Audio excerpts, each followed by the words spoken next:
Cauvery Business பார்த்துக்கிட்டு இருக்கவங்கள கோடீஸ்வரர்கள் அனைவருக்கும் வணக்கம். இந்த வீடியோவில் நம்ம Mold-Tek Packaging லிமிடெட் கம்பெனி பற்றி பேச போகிறோம். அதுக்காக தான் குருஜி ஜாயின் பண்ணுறார். So let's welcome. பேக் பண்ணாமல் இன்றைக்கி எதுவுமே இல்லை, போட்டால் நம்ம பேக் பண்ணிட்டு தான் போகணும் போல் அந்த மாதிரி இருக்குது. ஸோ அப்படி இருக்கும்போது தான் இந்த Mold-Tek Packaging கம்பெனி ஒரு முக்கியமான கம்பெனியாக தெரியுதுன்னு நினைக்கிறேன். ஸோ இவங்க வந்து நிறைய ஏரியாவில் இருக்கிறாங்க. ஸோ இந்த கம்பெனி பற்றி ஒரு டீப் டைவ் பண்ணி பார்க்கலாம் அப்படின்னு ஒரு பிளானு. ஸோ Mold-Tek Packaging அப்படிங்கும்போது உங்களுக்கு டக்குன்னு மனசுக்குள்ளே வந்து முன்னாடி நிற்கும்ல. ஆமாம், இப்போ இந்த கம்பெனி பேரை கேட்டோன்னே இதெல்லாம் ஞாபகத்துக்கு வரும் அப்படின்னா என்ன சொல்லுவீங்க? எனக்கு டக்குன்னு ஞாபகம் வருது அப்படின்னு பார்த்தீங்கன்னா, இவங்களுடைய EBITDA per kg அது என்ன, அது வந்து எக்ஸலண்ட்டாக இருக்குது, அது க்ரோ ஆகிட்டே இருக்குது.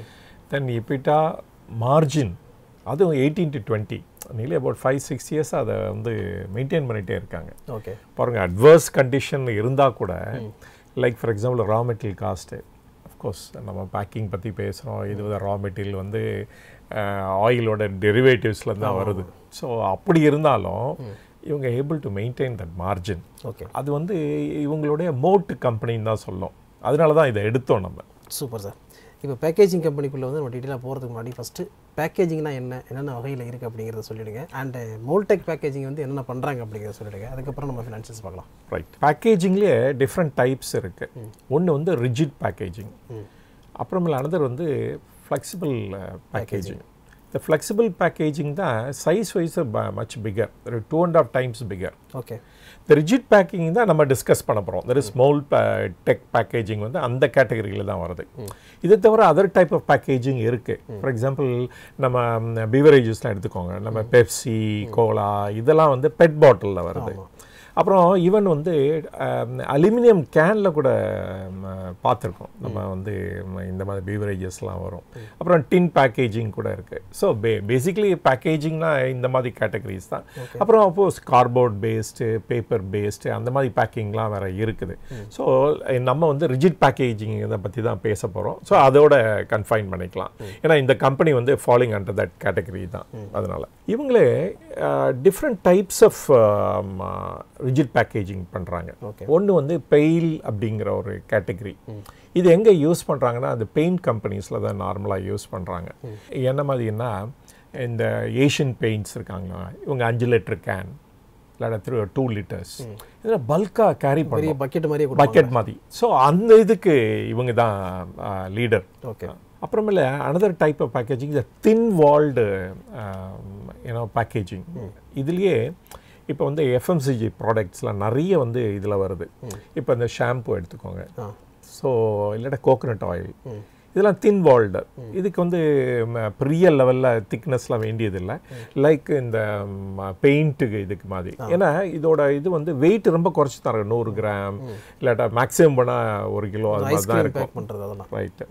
அப்புறமேல another type is a cube pack அப்படின்ட்டு வேறு டைரி ப்ராடக்ட்ஸுக்காக பண்ணுற ஐட்டம். ஆனால் இப்போ கரண்ட் ட்ரெண்டு என்ன அப்படின்னா ஃபார்மாவுக்கு கூட இவங்க சப்ளை பண்ண ஆரம்பிச்சிட்டாங்க. ஏன்னா இதுதான் ஹையஸ்ட் மார்ஜின் கொடுக்குற இது. ஆனால் இன்னும் மார்க்கெட் பிக்கப் ஆகலாம் இந்த ஏரியாவில். ஏன்னா ஃபார்மாவில் வந்து ரொம்ப இம்பார்ட்டன்ட் இது. ஏன்னா அந்த ட்ரக்கோடு அதை ரியாக்ட் பண்ணக்கூடாது. ஸோ அது ரொம்ப கேர்ஃபுல்லாக இருக்கணும். ஸோ அதனாலேயும் இதை இன்ட்ரொடியூஸ் பண்ணியிருக்காங்க. அப்புறமேல வந்து ஒன் மோர் திங் வந்து இப்போ அந்த QR கோடை யூஸ் பண்ணி கூட இன்றைக்கி வந்து அந்த ப்ராடக்டோட ஒரிஜினாலிட்டி கண்டுபிடிக்கிறதுக்காக அந்த இதுவும் நிறைய இன்ட்ரொடியூஸ் பண்ணியிருக்காங்க. ரைட், வேறு வந்து அந்த பேக்கிங் இதுலேயே அவங்க பிரிண்ட் பண்ணிவிடுவாங்க. ஸோ அதை ஸ்கேன் பண்ணி கூட நம்ம தெரிஞ்சுக்கலாம். இதெல்லாம் growing type of business. So இந்த இதில் பார்த்தீங்கன்னாலே தெரியும் 5 டைப் ஆஃப் இதில் பிஸ்னஸ் பண்ணிகிட்டு இருக்காங்க. ஆனால் பெயில் வந்து இவங்களோட ரெவென்யூவில் வந்து நியர்லி 30% கொடுக்குது. அதில் வந்து லூப்ரிகன்ஸு, பெயிண்ட்ஸு இதெல்லாம் வந்து அந்த கேட்டகரியில் வந்துடும். ஸ்டார்ட் பண்ணும்போது இது ஒரு மோட் கம்பெனின்னு சொன்னீங்க. இது மோட் கம்பெனி அப்படிங்கிறதுக்கான காரணம் என்ன? இவங்களுக்கு வந்து பிளான்ட்டு பார்த்தீங்கன்னா த்ரூஅவுட் இந்தியா வச்சுருக்காங்க. ஓகே, எல்லாம் இம்பார்ட்டன்ட் இவங்களோட கஸ்டமர்ஸ்லாம் எங்கெங்கே இருக்காங்களோ அங்கெல்லாம் வந்து நியர் க்ளோசஸ்ட் லொக்கேஷனில் இவங்களோட பிளான்ட் இருக்குது. நியர்லி 10 லொக்கேஷன்ஸில் பிளான்ட் வச்சுருக்காங்க. இப்போ அதை எக்ஸ்பேண்டும் பண்ணுறாங்க. சம் பிளான்ட்டில் வந்து எக்ஸ்பேண்டும் பண்ணுறாங்க. அப்புறமேல வந்து செகண்ட் வந்து என்னென்னா நியூ ஃபெசிலிட்டியும் க்ரியேட் பண்ணிகிட்டு இருக்காங்க. ஓகே, இப்போ ஃபார் எக்ஸாம்பிள் அந்த கிராசிம் வந்து பெயிண்ட் இண்டஸ்ட்ரிக்கு என்டர் பண்ணுறாங்க. ஸோ அவங்களோட ஏற்கனவே டைப் பண்ணிட்டாங்க. டைப் பண்ணிவிட்டு அவங்களுக்கு வேணுங்கிற இதெல்லாம் இவங்க பண்ண போகிறாங்க. ஸோ இப்போ பாருங்கள், அதாவது இது வந்து முதலே சொன்னேன், இட்ஸ் அ B2B பிஸ்னஸ் அப்படின்ட்டு. இஸ் கஸ்டமருக்கு என்ன தேவையோ அதை வந்து இவங்க மேனுஃபேக்சர் பண்ணுறாங்க. ஸோ அவங்க ரிக்குவயர்மெண்ட்டுக்கு தகுந்தாப்புல இவங்க மீட் பண்ண போகிறாங்க. ஆனால் மீட் பண்ணால் கூட ஆனால் இவங்களுடைய காஸ்ட் இன்க்ரீஸ் ஆச்சுன்னா அதை வந்து இவங்களால பாஸ் ஆன் பண்ண முடியுது. ஏன் அப்படின்னா இவங்களுடைய குவாலிட்டி அண்டு இவங்களுடைய மேனுஃபேக்சரிங் ஃபெசிலிட்டி. ஏன்னா கஸ்டமர் எங்கே ஜாஸ்தி இருக்காங்களோ அவங்க ஃபேக்ட்ரிக்கு பக்கத்துலேயே இவங்களோட மேனுஃபேக்சரிங் ஃபெசிலிட்டி இருக்கிறனால அவங்களுக்கெல்லாம் ஃப்ரைட் வந்து குறைச்சி தான் செலவாகும். அப்போ இவங்கள தான் ப்ரிஃபர் பண்ணுவாங்க. அப்புறம் இவங்களோட இன்னோஸ் ஃபெசிலிட்டிலாம் பார்த்திங்கன்னா ரொம்ப ஆச்சரியமாக இருக்கும். ரொபாட்டிக் பேஸ்டு மோல்டிங் இதெல்லாம் பண்ணிகிட்ருக்காங்க. இப்போ வந்து இன்னொரு நியூ டைப் ஆஃப் பேக்கேஜிங் வந்திருக்கு. என்ன அப்படின்னா இப்போ கரண்டாக நீங்கள் பார்த்துருக்கலாம் எல்லா இதுலேயும் வேறு வந்து இந்த லேபிளே அந்த பேக்கேஜ்லேயே பிரிண்ட் பண்ணிடுறாங்க. ஆமாம். ஸோ அந்த பேக்கேஜை பின் பண்ணுறதுனால அந்த பீல் ஆஃப் ஆகாது, அது கூட இதாகிடும் அண்ட் அட்ராக்டிவாகவும் இருக்கும். நீங்கள் எல்லா பேக்கேஜ்லேயும் பார்க்கலாம், லூப்ரிகன்ஸாக இருக்கட்டும், ஈவன் ஐஸ்கிரீமில் கூட பார்க்கலாம், நீங்கள் ஈவன் டைரி ப்ராடக்ட்ஸில் கூட நீங்கள் பார்க்கலாம். அது வந்து அந்த மோல்டு வந்து அந்த இதோட சேர்ந்தே இருக்கும் அந்த லேபிளிங்லாம். ஸோ இதெல்லாம் இவங்க டெவலப் பண்ணி இன்ட்ரொடியூஸ் பண்ணது, அதுக்கெல்லாம் இன்னோஸாகவே நிறைய ஃபெசிலிட்டி வச்சுருக்காங்க. ஸோ இதெல்லாம் வந்து அவங்களுக்கு ஆடட் வெயிட்டாக இருக்குது. அப்போ வந்து இவங்களோட கஸ்டமர் வந்து இவங்கள நோக்கி தான் எப்பொழுதுமே வருவாங்க ஆர்டர் பிளேஸ் பண்ணுறதுக்கு. இப்போ இவங்கள ப்ரைஸிங் பவர் பற்றி நான் சொன்னேன். ரா மெட்டீரியல் வந்து இந்தியாவிலேருந்து வாங்குறாங்க, ரிலையன்ஸ் தான் சப்ளை பண்ணுறாங்க. 95% அவங்ககிட்ட வந்துடுது. ஆனால் ரா மெட்டீரியல் காஸ்ட் இன்க்ரீஸ் ஆச்சுன்னா உடனே இதை வந்து பாஸ் ஆன் பண்ணிடுறாங்க கஸ்டமரோட. அண்டு கஸ்டமருக்கும் வித்தின் 3 monthsக்குள்ளே அதை வந்து பில்லும் பண்ணிடுறாங்க. சில லைக் யூனோ இந்த அருண், வாடிலால் அந்த மாதிரி company, even Amul also every month கூட ப்ரைஸ் ரிவைஸ் பண்ணுறாங்க, எது அப்வர்ட் ஆர் டவுன்வர்டு. ஸோ இந்த மாதிரி ப்ரைஸிங் பவரும் இருக்குது. அதே சமயத்தில் இது லேட்டஸ்ட் டெக்னாலஜி உங்கள் கையில் இருக்கிறப்ப அண்டு கஸ்டமரோட ஃபேக்ட்ரிக்கு ரொம்ப க்ளோஸாகவும் இவங்களுடைய யூனிட்ஸ் இருக்குது. இந்த மாதிரி இருக்கிறப்ப நேச்சுரலி அவங்க வந்து ஒரு கமாண்ட் ப்ரீமியம் தான் சொல்லுவோம் மார்க்கெட்டில். அதனால தான் இவங்க வந்து able to do better. Super sir. இப்போ நம்ம ஃபினான்ஷியல்ஸ் பார்த்துடலாம். ஃபஸ்ட்டு இந்த பிராண்டை சொன்னோன்னே எபிட்டா தான் ஞாபகம் வரும் அப்படின்னீங்க. அதுக்கு ஏன் அப்படிங்கிறதுக்கு ஒரு எக்ஸாம்பிள் இருக்குங்க. அதாவது கடந்த 5 வருடங்களில் அதனுடைய க்ரோத் எப்படி இருக்குன்னு நம்ம பார்க்கலாம். அதாவது ஆவரேஜ் ரா மெட்டீரியல் ப்ரைஸ் எடுத்துக்கிட்டோம்னா 2019 94 ரூபாய் இருந்திருக்கு, இப்போ 110 ரூபாயாக இருக்குது. சேல்ஸ் டன்னேஜை பொறுத்த வரைக்கும் 21,554 இருந்தது, இப்போ வந்து 34,014 இன்க்ரீஸ் ஆகிருக்கு. அதுக்கப்புறம் க்ரோத் 11.52 16.29 இருக்குது. ரைட். எபிட்டா 73 கோடியிலிருந்து 136 கோடி அதிகரிச்சிருக்கு. எபிட்டா பெர் கேஜிங்கிறது 33.90 இருந்தது, இப்போ 40.24 அதிகரிச்சிருக்கு. இது வந்து இப்போ கமிங் இயர்ஸில் இட் வில் டச் வந்து 45 வர சொல்கிறாங்க கம்பெனி. அடுத்தது எபிட்டா மார்ஜின் 18.5 18.75 இன்க்ரீஸ் ஆகிருக்கு. அதான் கன்சிஸ்டண்டாக 18 to 20% அவங்க மெயின்டைன் பண்ண முடியுது அவங்களால. ஓகே. அதுக்கப்புறம் நெட் ப்ராஃபிட் மார்ஜின் வந்து 9.03 11.02 இருக்குது. அண்ட் காஸ்ட் ப்ரைஸ் மார்ஜின் வந்து 12.77 இருந்து 15.14 இன்க்ரீஸ் ஆகிருக்கு. ஸோ 2023 Q4 ரிசல்ட் நம்ம பார்த்தோம்னா ரெவன்யூ வந்து 184.77 கோடி அண்ட் எபிட்டா 36.44 கோடியாக இருக்குது. எபிட்டா மார்ஜின் 19.64 இருக்குது. ப்ராஃபிட் 22.99 கோடியாக இருக்குது. ப்ராஃபிட் மார்ஜின் 12.39 இருக்குது. 2023 நம்ம பார்த்தோம்னா ரெவன்யூ 729 கோடி, எபிட்டா 136.82 கோடி, எபிட்டா மார்ஜின் 18.71, ப்ராஃபிட் வந்து 80.84 கோடி, ப்ராஃபிட் மார்ஜின் 11% இருக்குது. ஓகே சார், இப்போ நம்ம கம்பெனி என்ன பண்ணுறாங்க, கம்பெனியோட ரிசல்ட்ஸ் எப்படின்னு பார்த்துட்டோம். ஃபைனலாக ப்ளஸ் அண்ட் மைனஸ் என்ன?